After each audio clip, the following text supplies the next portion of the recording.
Kind of same as where we had left it the other day. If we were to practice today, the guys that would have been non-participants would have been Brian Allen, Jacoby Durant, Jordan Fuller, and Coleman Shelton. Taylor Rapp left the game.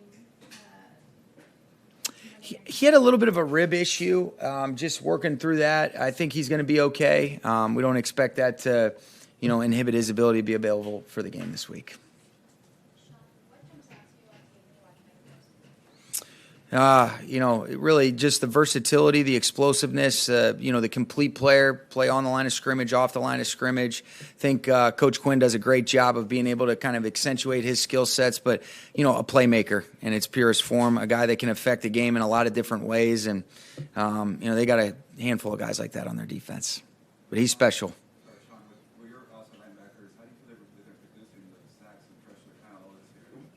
Yeah, I think it's more about affecting the game. Sometimes the stats don't always tell the whole story. You might end up getting a great rush, forcing the ball out early, and that is a great job that doesn't go unappreciated by our guys and get you to another, pass down, different things like that. But I've been really pleased with Terrell Lewis. I think Justin Hollins has done a really nice job. Obviously, Flo's going to continue to make his impact on the game.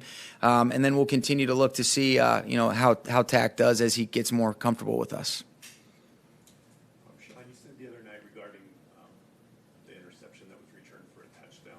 That's not a play that you like versus that look. Yep. Is that on you, or is that Matthew not recognizing? No, that's on me. No, there's different things that we talk about. Everything, that starts with me. And so when you really look at it, we were kind of on to the Dallas game, but in that particular instance, when we've got a perimeter screen like we did there, that's not an ideal coverage, and it starts with me there. There's sometimes there's opportunities where we'll call multiple plays, or we want to say we'll get out of these types of looks. Ultimately, starts with me, and that's where we're at. So what do you want to see from him against this particular defense? I think just playing, if you look at, some of the different things that he was dealing with, I thought he played excellent the other night. Thought he did a lot of good things. I think, the margin for error was that much smaller just because of how hard it was to be able to get explosives. But when you have a handful of drives that you get down into the red area, whether it was a play call or missed assignment, different things like that, everything seemed like it was a little bit heightened. Because they're such a tough, good defense. But I thought that was a performance that he could build on. I thought, given the circumstances around him, he had great command. I thought he moved really well in the pocket. What I thought was as impressive as anything is some of the hits he took, he didn't let that affect him as the game continued to progress, and some of the big-time throws. And so want to continue to, number one, do a good job of trying to put our guys in the right spots, obviously starting with Matthew. That's our job as coaches, providing that clarity, making as many good decisions as we can. And then when we do have options of getting in and out of certain looks, want to make sure it's a clarity from us and then their ability to be able to execute it, whether it be the run or the pass. And that's nothing new. That's something that he's done a great job. We put a lot on him because he can handle a lot, but I don't, want him to be anybody other than Matthew Stafford, and that's good enough for us. Is there any chance that you guys move Skura up to the roster this week? There's a possibility. I think we're working through some different things. Hopefully we'll get David Edwards back, and then we'll see what that looks like on the interior parts of the line, but that's definitely an option for us. Sean, speaking of, how do you account for all of the injuries and moving parts and kind of, look towards a defense that you're going to be facing in the Cowboys that yeah. a lot? Like, how do you account for building that rapport in such a quick time? Yeah, it's a challenge. I think the first thing that you look at is, okay, how do we want to really, what is the lineup that we're anticipating that we're going with? And then how do we match up with those guys? And then what are the different things that we want to do that accentuate our player skill sets while also attacking their scheme? And so there has been a lot of moving parts, Kayla, and it's probably been more moving parts for us since I've ever been here, none of which is an excuse because the game is going to go on. We got to be ready to go. And I think the biggest challenge for us is, it doesn't really matter how we do it, but what is the the best way to really put all three phases together to try to go beat the Dallas Cowboys. And that really is our goal. There's a lot of different things, and there's a lot of things that we have to talk about that are reflective of getting those things done.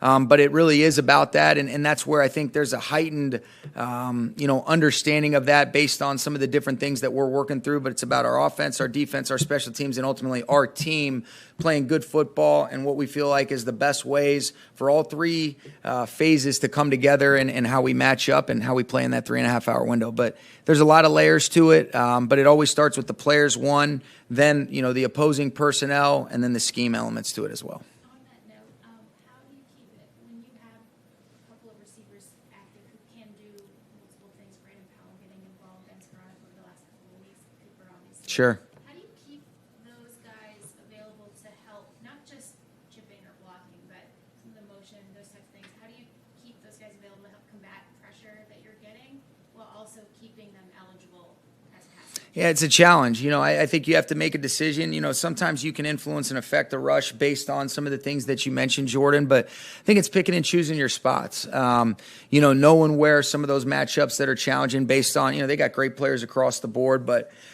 depending upon how many guys you're committing to the protection, what types of things are you expecting that, could potentially lead to problems or dead plays. And so those are things that we really try to work hard through. And those are, the problem solves that, we talk about a lot throughout the course of the week. And figuring out that balance is one that is, a great challenge and a lot of time is allocated towards. But it's really just about kind of picking and choosing. And then in some instances, going back to what Gary had asked about, it's packaging plays together based on some different things that you've seen on film.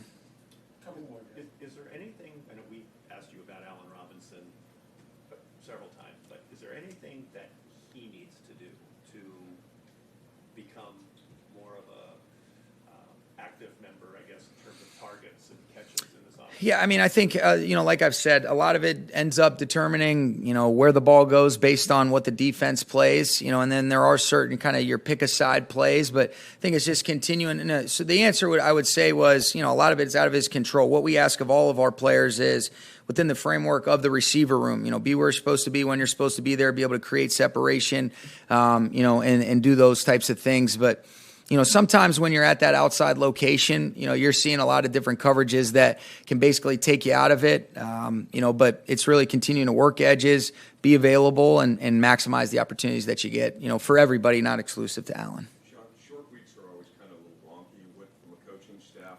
What is the greatest challenge you see on short weeks, especially after a road game? I don't necessarily know if I look at it quite like that, Kurt. I think it's just, being able to adjust the schedule so that it best suits the players. That's what it's always about. The players are always the first thing in our minds as it relates to, okay, on Monday night, you're traveling, you get back late. How do we really maximize what is typically 3 days of preparation to maybe make today more of an above the neck, get them kind of turned over. Maybe you have a little bit heavier Thursday where you get a little bit more first and second down work. And then that leads into Friday where, you got your red area, but then a couple other things. So it's really just about, making sure that you maximize the couple days of on the field preparation, making sure that the players are feeling as good as possible. And then maybe you lead to a tighter game plan, if you will, just based on the nature of it. But sometimes those can be, better for us where we don't have too much time to overthink stuff. Did you hear that the fan body subdued on Monday night went in yesterday and filed a police report? I did hear that. What do you think of that? I think that we all know where Bobby's intentions were, and I support Bobby Wagner. That's where I'm at with that. I don't think anybody would disagree. Thanks, guys.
Yeah, really talented group. Really, from the back end to the front end, all of it is really impressive on tape. Got great players. Got a really solid scheme.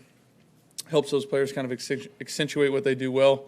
They've done a great job getting after the passer, affecting the pocket in the games that I've seen. So it'll be a big challenge for us, really on all levels. Mike is a heck of a young player. He's doing a great job in all the roles that they're giving him. Great motor. He's got high-end skills, athletic ability, all of it. Really, really well-rounded, good football player. With the way the offenses have sort of changed what they do on early downs, especially the last 5 or so years, have you seen a difference in the types of, I guess, like joker players being utilized on the defensive side, not just DB, LB hybrids anymore, but up front as well? Yeah, I mean, I think that's something that you got to give coaches credit for, being able to have the flexibility in their mind to, use those guys, and then got to have the athletes and the players to do it. So it's impressive on both ends. When you have players like that are able to drop in coverage, play on the second level of the defense as a true off the ball backer, and then step in and be really effective as a not hand in the dirt, but 2-point off the edge pressure player. So. There's a few of them around. We're definitely playing, one or two, of some of the better ones this week.